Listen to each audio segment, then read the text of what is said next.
I want to talk to you about reading today. I already hear some of you go, "Oh, Miss Burrows, I don't want to talk about reading. I hate reading." And I understand because I used to hate reading. It wasn't until I was in 6th grade when my teacher introduced me to the Narnia series that I really became an avid reader. Now, when I'm stressed out or had a bad day, I like to pick up a book and just escape from all the drama. But let's face it, reading something you love is very different from reading a textbook. If you like the subject, think atoms and matter, you might not mind reading a science textbook. But for everyone else, this might pose some difficulties. So I want to give you some reading strategies to help you with that. Let's get started with our prezi on Read with a Pencil. And I promise you, in a minute, you'll understand why I called it Read with a Pencil.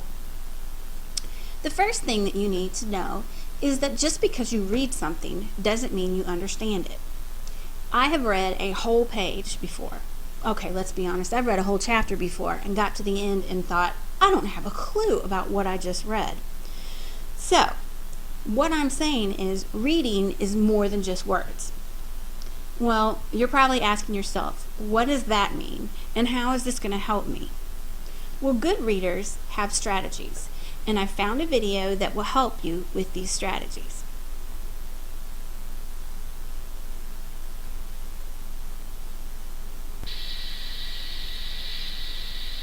Oh, good morning, friends. Preacher here. Oh, it's good to see you today. First of all, I wanted to thank you for stopping by, and today's lesson is going to be on how to be a good reader. Okay, I was just kidding. While I'm sure he is a phenomenal speaker, I think I will just go ahead and tell you them myself. So one of the first strategies is set a purpose for your reading. Ask yourself why you are reading. Are you reading for specific information? Are you reading to study? This will help you get your mind ready for reading. Next, good readers skim for important information. For instance, was your purpose to find information? Then you won't read an entire chapter. You will be skimming for that specific information by looking at bold-faced words or italicized words. You might even be looking at pictures and graphs and the captions that belong with them. Good readers also think while they are reading. Some of you may be saying, what do you mean by that? Can you really think and read at the same time? The answer is yes, and a lot of you do this without knowing.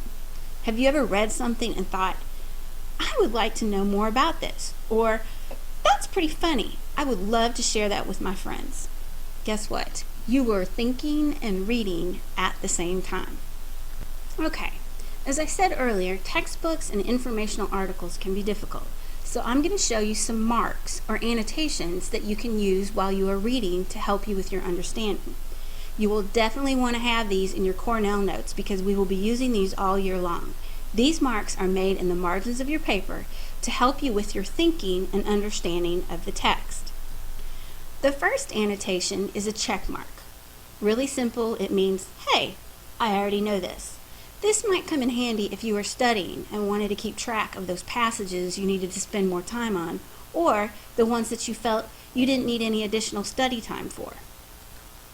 The next annotation is a question mark, and this can say, I am confused, I don't understand this, or it could mean, I would like to know more information about this. Next is a star.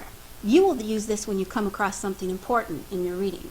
For instance, when we get ready to cover your argumentative writing, I will be giving you newspaper editorials and asking you and your group to locate the author's argument and the evidence to support their opinion. You would use a star in the margin next to the sentences to show this. The next one is a heart, and before you go, Ms. B, that is so lame. Have you ever been reading something, listening, or watching something and thought, that is so funny, or that is so awesome, I can't wait to tell so-and-so? That is why I'm having you use a heart. Throughout the year, I'm going to ask you to make a note of something you find interesting or really like a lot, and ask you to share with your group or the class. The next annotations are more specific. The first one is TS, and it stands for text to self. This means you have made a connection with something you read to something that has happened to you or someone you know. A good example might be an article about a student who was suspended for a dress code violation, and maybe you know someone who had the same thing happen to them. Hopefully this hasn't happened to you. You would want to make this notation in the margin next to the area. The next annotation is TT, text to text. This means whatever you are reading is similar to another book or another text you have read. An example might be the connection I made when I was reading The Hunger Games to another book, The Giver. Both books are about dystopian societies with serious issues on how they treat their people. The next is TW, text to world, which means this reminds you of something that has happened in our country or another part of the world. An example would be an article I read about the conflict in the country of Darfur and how many people have been persecuted and murdered because of their race. I might make the connection that this sounds very similar to the Holocaust and the actions Hitler took towards the Jews and other people he didn't feel were worthy. Finally, TM means text to media.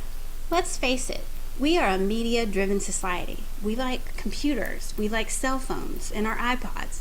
We like to watch TV. You might use this annotation when you make a connection with information in the text you are reading to something you saw on a television or saw on a computer. Okay, so there's the annotations. Let's look at a paper that has been annotated. I have used an article by a teenage girl who started a petition to urge 17 magazine to include girls in their magazine who haven't had their pictures photoshopped. So you will notice I made an annotation here of text to self at the top. The author talked about lugging her 50-pound backpack around, and it reminded me of when I was in school and how very heavy my backpack was.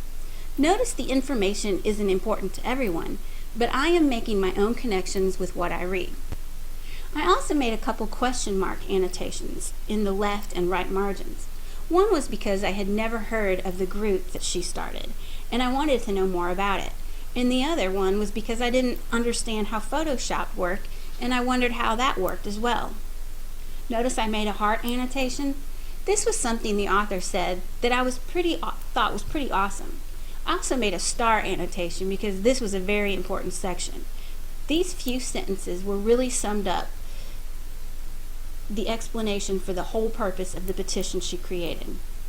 Finally, my last two annotations were a text to media because I was thinking about a Dove commercial a few years ago that chronicled a model from the beginning when she had no makeup and her hair wasn't done, all the way through until the production of the commercial.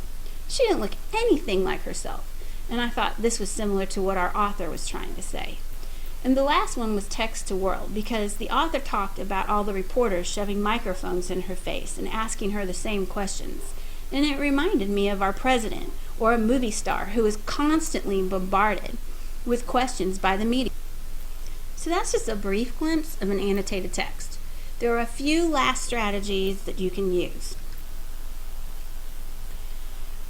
One is to circle unknown words, the words you couldn't figure out using context clues. These will be the words you can talk about in your groups or ask questions in class. The second one is to reread or read ahead. Sometimes when I am confused, I will go back and reread a section.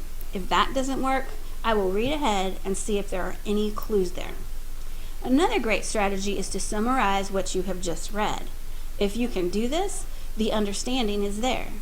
Finally, and most importantly, is to practice, practice, practice. Because the more you read, the better you get. Well, that's it.